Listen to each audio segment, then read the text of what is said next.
Hi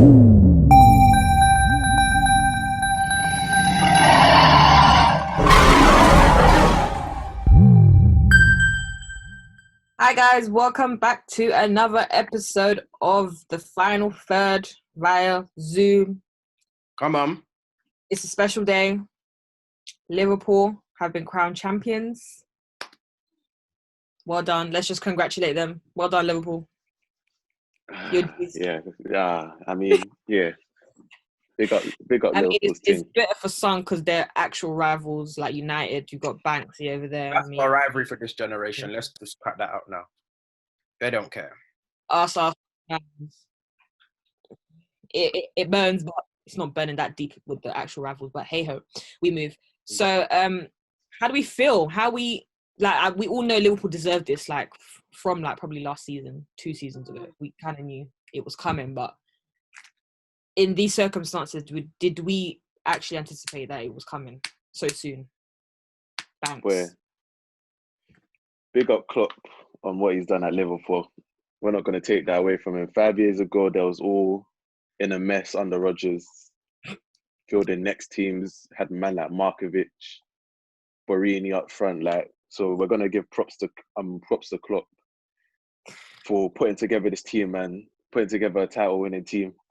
It's as much as we've tried to get null and voided, we've tried so hard. I feel like I put more energy into null and void than I did into United the whole season. So for it to finally come, as much as I knew it was gonna come, it still hurts. It's still right here. Right, which is my left side? This right here. It still touches me a little bit, but yeah, big up Liverpool's team. We have to see whether they can come back again next season, but they're gonna enjoy this season. They're gonna enjoy this moment as much as they can. Quarantine excluding, but yeah, we have to see whether they can come back next season. Oh man, just get me out of this season. Get me out of this season, man. I think I like to all bring us back down to earth, and let's all remember that we're going through an epidemic. So we're not, as in the world's not as it is right now. So fair enough, some teams are winning titles and that, but let's all remember the severity of the situation. Key workers. It's about the key workers, really. It's about the key workers and stuff, and Black Lives Matter movements and stuff. So just Liverpool managed to win, but I have to give them credit for for pulling through these tough times.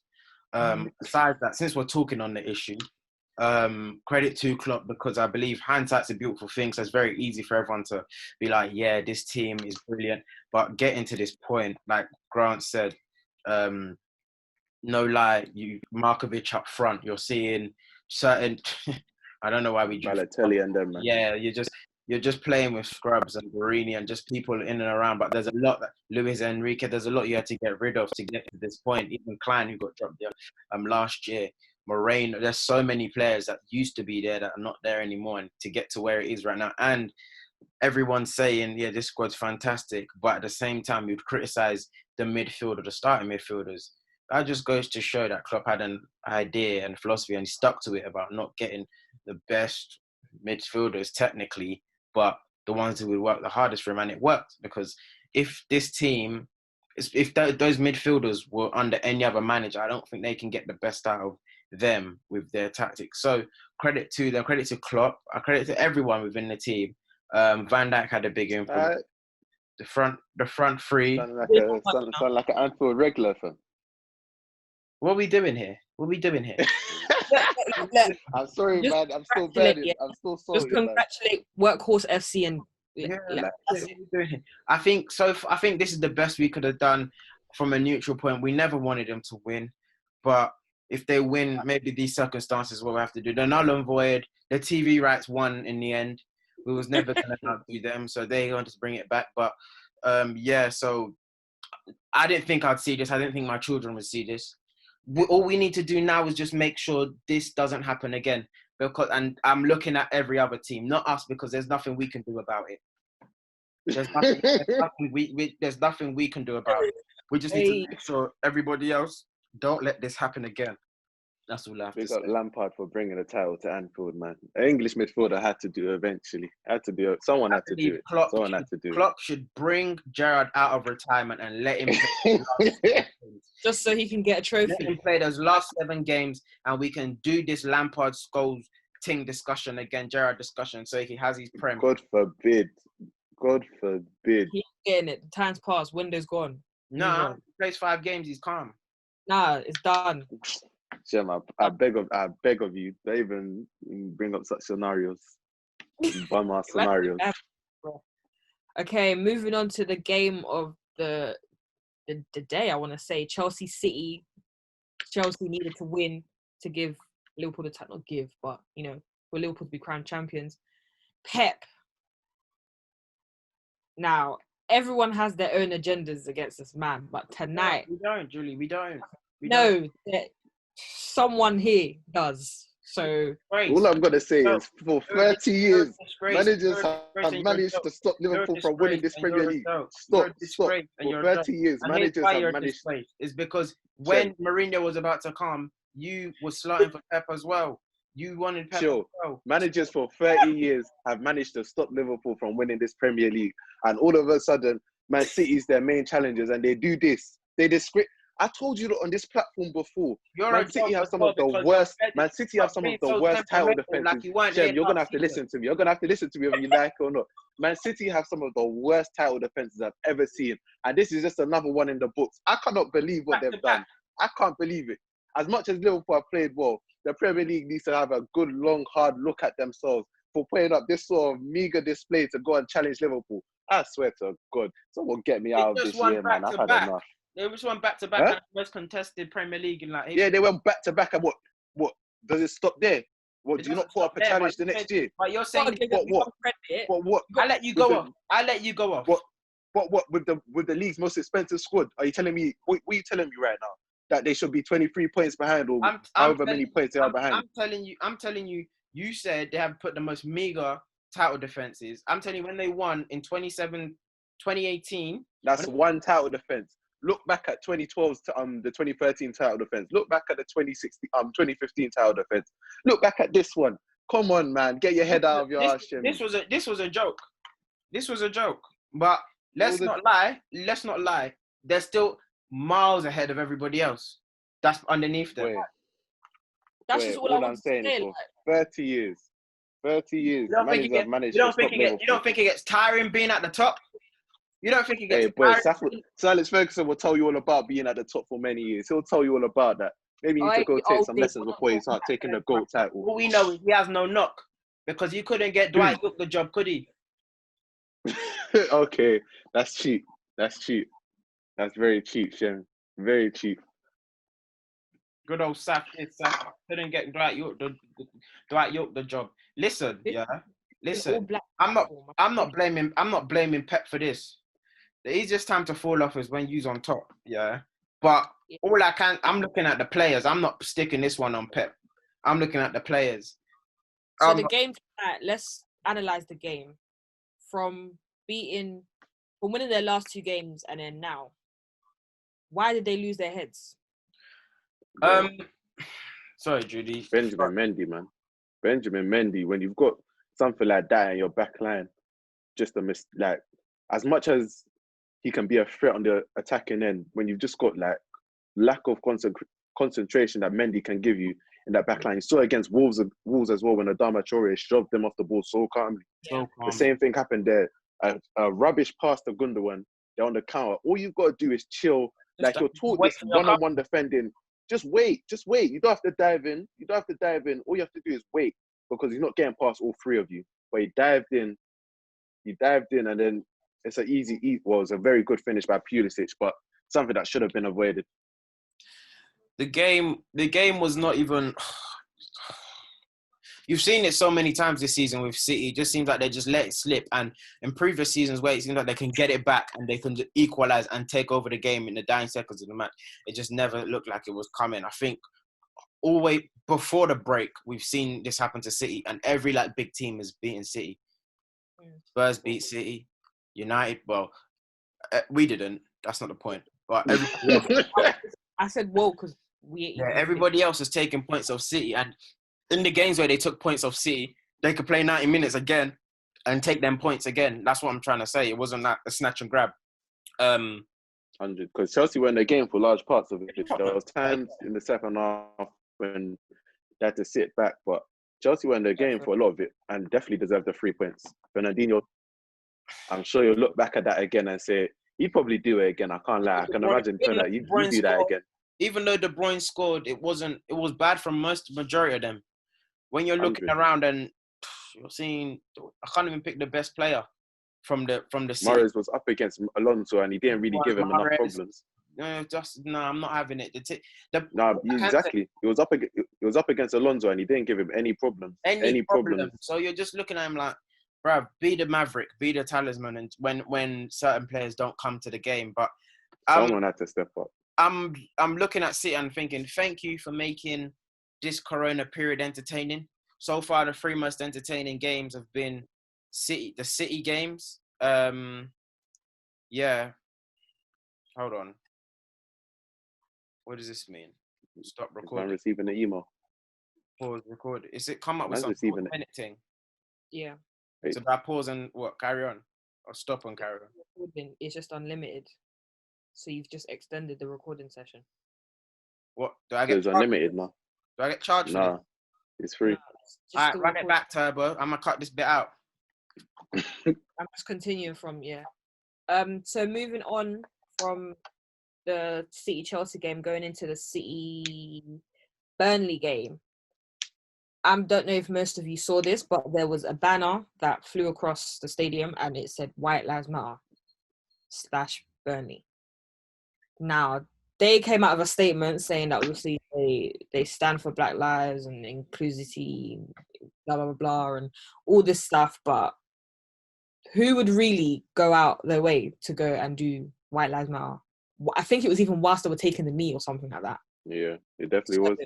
It was a bit mad because I don't even think did they come up with their statement before like the player did, or was it after? I think it was after. Me was like straight after final whistle. Yeah, and then it happened.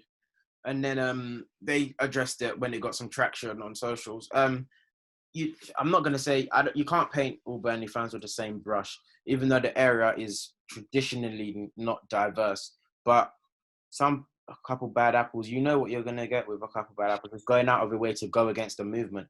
I've not seen anyone go out of their way to go against the LGBT when we're doing rainbow laces. So I'm not even surprised that people are doing it for Black Lives Matter.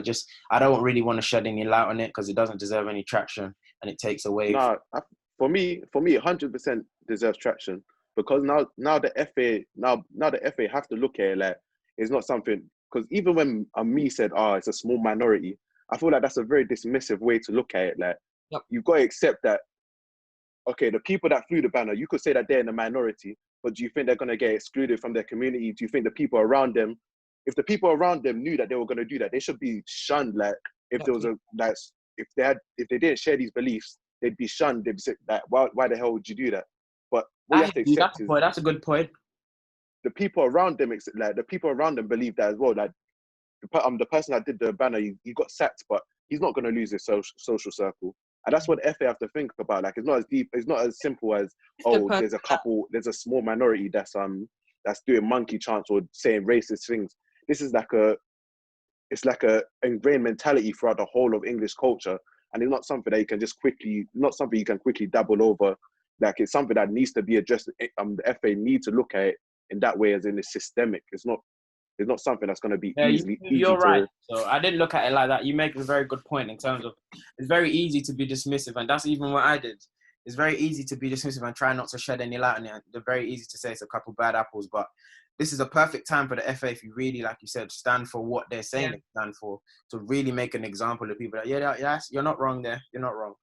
You're not wrong. These people are like your butchers or your doctors or your teachers, like, and the way they can influence society through their jobs or the people that they interact with, like, it's a whole systemic thing that, like, it needs to be addressed. But how we address it, that's something we need to figure out, because as good as the Black Lives Matter movement has been in terms of everyone kneeling the Black Lives Matters on the back of the shirt, is not enough. Like, more needs to be done. Facts. Moving on to better things. Black. We got Martial. We got Look at Why the smile. every time we got episode about someone, like he always brings the backdrop. Like first we had Look at him. Martial. Have we ever Oh, seen Martial smile before? Because my jug. He smiles because he knows he's got a squad now. Liverpool, you're lucky. If this was December, we're catching up to Liverpool. Hey, if this was December, we're catching up to Liverpool. do you know what the point was in December? Doesn't matter. Does not matter. Maybe sick. Does not matter. Hey, bring this squad round them Liverpool ways. Hey, Liverpool's shaking out their boots. Ain't no one gonna be around. So wait, so Ain't do you believe you're better than Leicester? Do I believe it better? Who's Leicester? What's a Leicester? Do you see? Did you see the team out there? Did you see the football? Nah. So wait, now you've got Bruno. Now you've got Bruno. You got a whole the chip team. home. Huh? No, we got a squad now. We got a Now squad. you got a squad now because you got Bruno. Nah. So what's making the Bruno. squad? It's everything meshing together. What changes have you made? All we need now is the fine tuning. Like, let's sort out that right side, get a proper right winger there.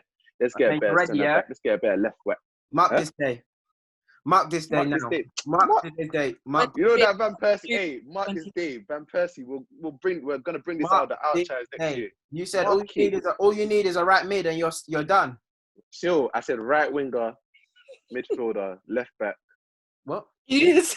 No. See, Chill, stop. wait, This is what you like to do. You like to dance. What? Stop diamond dancing on the issue. You said all you need is a right winger. Who said that? See, you're hearing things. I said right winger. I said centre mid. Matter of fact, we ain't even got a squad. Matter of fact, take back that whole statement. Yeah, you have. Hold on. Not a hill you want to die on, bro. Film. Hold on. Rewind the film. I didn't even mean that before.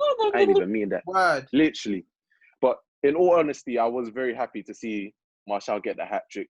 It was a function of having better players behind him. You saw Pogba stayed deep for most of the match. He could build the play. You saw him get the ball into Rashford and Bruno, and they was really trying. And when they got the ball, they was able to try things. Rashford especially with a great playmaking game. Should have finished probably 2 chances. Could have ended the game with 2 goals. Yeah. Bruno, again, I feel like it's a bit same as the Tottenham match. He was trying a lot of outlandish things, but I'm not mad at him for that. I wanted to continue trying that. Martial, he stayed in the box. He didn't have to drop deep this time. Stayed in the box and showed great predatory instincts. 3 great finishes. Literally 3 great finishes. That's what we know about Martial, though. I think everything he did is not something we don't know that he can do. That's why now he's got better players behind him. He scored 3 goals, but they're not like he didn't do anything. Obviously, that we expect that we're shocked. Like, oh wow, everything was foxy in the box. 3 great finishes. That's it. Within himself, we've always known he's a good enough finisher. As for United on the whole, I have to give credit where it's due. It was good to watch for once, and maybe Sheffield made it easy by playing a bit high sometimes and getting caught on that counter, but it was good to watch. I'll give you that. It was good to watch. So my question to you, Banks, is: have you still got high hopes for that spot with Leicester and Chelsea? We didn't have high hopes. As you're only 5 points, bearing in mind you got to look at your last games and Chelsea's last games. Is that spot up for grabs? Everything's up for grabs. In fact, I feel like Leicester's running into a poor bit of form right now. It's bringing everything a bit closer. But yeah, you'd hope Chelsea would have lost today. Would have kept it as a 2-point gap. I'm still hopeful to break into that top 4. There's nothing guaranteed, but the run that we've got, there's not a lot of top teams in there, and the way we're playing at the moment, if we can continue playing like that, I do have hopes for us to break into that top 4. But yeah, knowing us, we'll mess it up somehow in the running. There'll be a dumb game where we drop points, and that literally wouldn't surprise me at all. But right now, it's looking good. That's all we can ask for. Fairs. Moving on to the final game, Southampton Arsenal. We got Pula for getting a win. I didn't see it happening. I didn't see it happening. Can you let me speak? I'm sorry. That's how much I didn't see it happening. I'm very shocked. Comments, bruv. We let you speak. I'm very shocked. I'm sorry. You want to host? I'm sorry. I was just shocked. I'm just shocked. I didn't think you had any. But sorry, my bad. Continue. Anyways, as I was saying, Arteta's got his first away win. We've beaten Southampton after flipping me thinking Shane Long or someone was going to score. what was different today? Because for me, I feel like defensively we played better than what we did those last 2 games. However, overall, it was the normal Arsenal way. But yeah, what's your take on the game? Because I couldn't tell you. I could pick out one thing that was probably different than what we did these last 2 games. Where you finally got a stroke of luck. That's one thing that was different. When McCarthy decided to give it to Nketiah. Hey, sir. Oh, we go with the Arsenal boys? We go with my bad. Go through. I'm just trying to dominate the whole thing, like. Sorry, man. My bad. No, I felt like the start. I felt like the start was faster. Okay. I felt like the start was faster. Maybe you had a bit more half chances in terms of there was a couple breaks in which I think Nketiah should have slipped the Aubameyang once, but he overhit it and it was a bit rash with it. But then, fortunate luck, gift of a goal, changed everything. Then we got more comfortable. But I'm not taking anything positive from this match. We won, and we get to plant our trees. But aside that, I don't see how what we're gonna take from this match because I'm just not happy with it. I'm not happy. I can't erase the first 2 games. Fair enough, the first one was City, second one was Brighton, but I can't get rid of that Brighton match. How lethargic and sluggish it was, and how this Arteta's first away win. It's disgusting. It's disgusting. I was going to say, I'm not trying to... I know a lot of people aren't going to judge during this Corona period, but me personally, I'm going to judge Arteta because it's different in terms of this is like your first phase of like your half season to pattern what you want. We've been this half season, we've had the break, but come of the break, you stunk out the joint. Those first 2 games right off the bat were poor. When everyone was doing training and you lot were doing social media videos, and then even at that, you've seen the stinkers they've had and the impact it's had on the fans, yeah? Because you see socials, you're a social media club, and then you managed to sign 4 bozos on an extension. David Luiz, who's come and basically sold the first game. Cedric Suarez, who we never even seen playing. Pablo Mari, who injury prone more or less. And I can't remember the last player. Maybe it was Soccer. I can't remember the last player. But then I'm just thinking, who's the last player? We need pieces. You're not helping. We need pieces, and we're backpedaling. And there's nothing.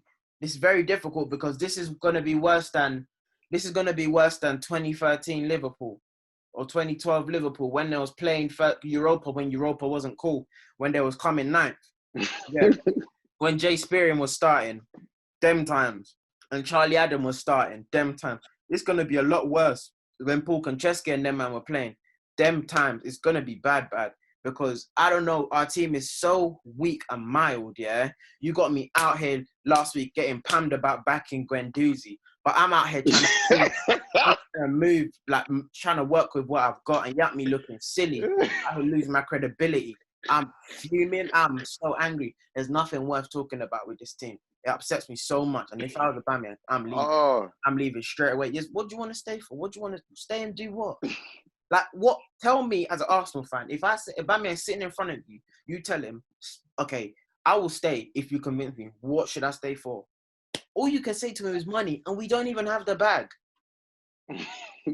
Anyway. What happened to this knock you was telling me about earlier this season? No. I heard about a knock. Wait, I heard about a knock. Let me land. This doesn't nullify the point. We've got a knock. You've got a knock. Yeah, we've got a knock. And you're out here, but you can't convince no one to stay. No, but they're not. Arsenal have got a knock. The people aren't helping right now. You get Arteta's got good promises to our captain. Do you get? But you want to play for Arsenal because Aubameyang, if you really wanted to leave, you could have been like, I'm out. But he's like, help me. We're not helping him. He could have cut. He definitely could have cut. So, but we're not helping him. Arsenal's got a knock. If it was United, he would have been off. Other teams, he would have been gone. Do you get? He would have been gone. But ain't been gone is because no one's putting the money, putting up the bread for him. You think people are putting up the bread for Aubameyang? Aubameyang's wanted still. By who? He's got 1 year on his contract. He's wanted still. But you're right to an extent. Aubameyang will probably have options if he wanted to leave. And it's very hard to convince him to stay right now because there's not a lot to stay for at the moment. Arteta literally has to sell him on the vision of what he wants to create. But with the limited funds, he's probably going to be offered to rebuild the squad. It's not looking very promising. Above Arsenal every team above Arsenal right now, you'd pick at least 6 players. Bar Sheffield, you'll pick like 6 or 7 players. You'll take Leicester's whole squad over Arsenal. Leicester's whole squad. Obviously, Liverpool, City, United, you'll take more or less 8 or 9 players in their squad. Wolves, you take majority of their squad. They're all better than us. They're all better than us.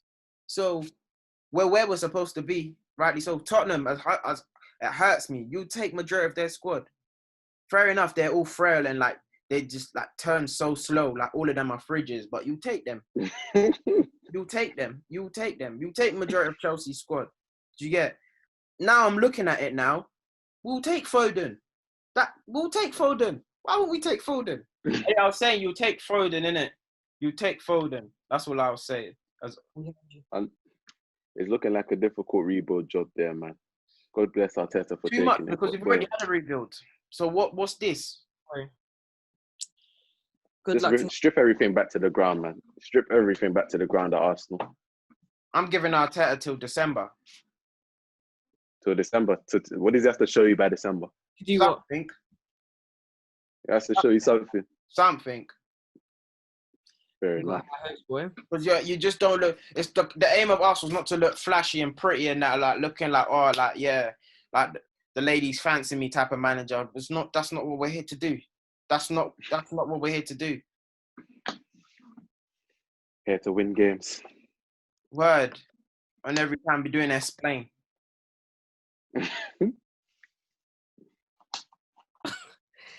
Boy, looks like we're gonna end it there.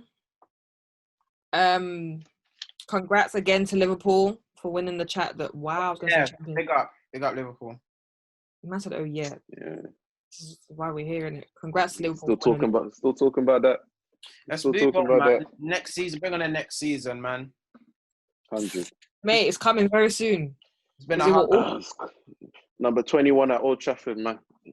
It's undeniable. You ain't winning, but you ain't winning until 2025 at least. You ain't winning the league. Number 20. In 3 Number years. 21 is coming. Chelsea are winning You the league. either get on this train. You either get on this train or it leaves without you. That's the bottom line, boys and girls. Your own club is missing the train anyway, so. But yeah, thank you guys for watching the final third.